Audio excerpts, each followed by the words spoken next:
Nice. Nice. About time they did something right. So, when did this happen? Friday. Damn. She comes home and she says, I don't think I want to be married anymore. What? As if it's some kind of institution or something.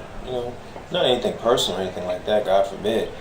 And so I'm calm and I say, okay, all right, let's take some time and think about this. Let's work this out.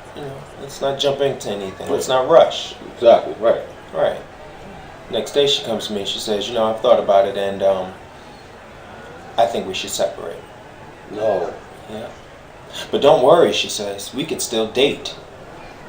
As if that's supposed to help me, as if that's supposed to soften the blow. Yeah, don't worry, we can still date. Why would I want to date my wife? Exactly. I got married so that I wouldn't have to date anymore, so I wouldn't have to be out there anymore. But yeah, so she wants me to date. She wants me to date my wife, right? Okay, that's fine. Well, my wife is only supposed to love me and be there for me, and I'm saying all this, and as I'm saying it, that's when it dawns on me. Maybe she doesn't. Doesn't what? So I look at her and I say, don't you love me anymore? You know what she says? Yes. I don't think I ever loved you.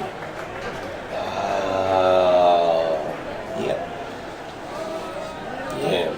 That's harsh. Mm-hmm. That is harsh. Mm-hmm. Like, you don't just bounce back from something like that right away. Nope. And I'm a writer, and I know dialogue. Thank you, Jess. I know.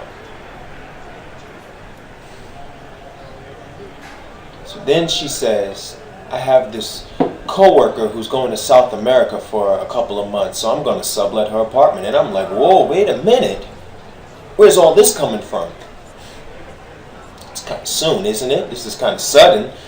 Next thing I know, the doorbell rings. And I'm trying to go to the door, but the words are still just floating there in the sky like that. I'm going to sublet her apartment. Just floating there in the air, just sitting there. And it's... Like a cartoon? Yeah, like a cartoon.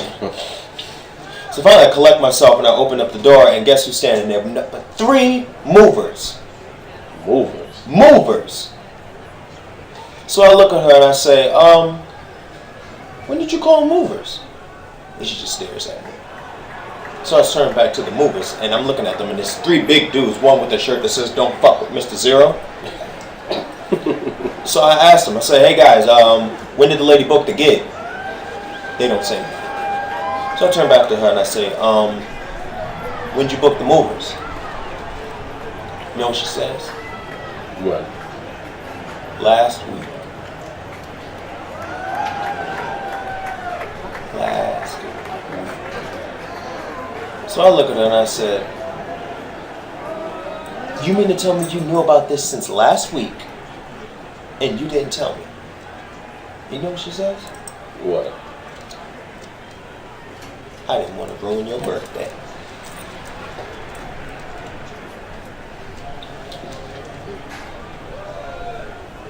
So hold on. You're telling me that Mr. Zero knew you were getting a divorce a week before you did? Mr. Zero knew. Mr. Zero knew. You might need both of those, man. That's rough. Yeah. That's rough. I'm not going to say I told you so, but this is one of those moments. All right, just letting you know. Just, informing you. Mm-hmm. Making sure you got it. All right, cool.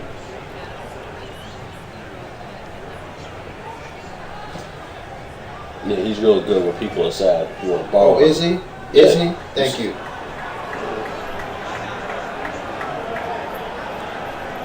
I got some strong in the I'm good.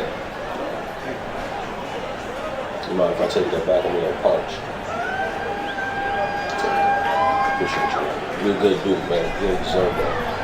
See how you just gave my gift back? You're a good person, man. You crying? Go ahead, crying, man.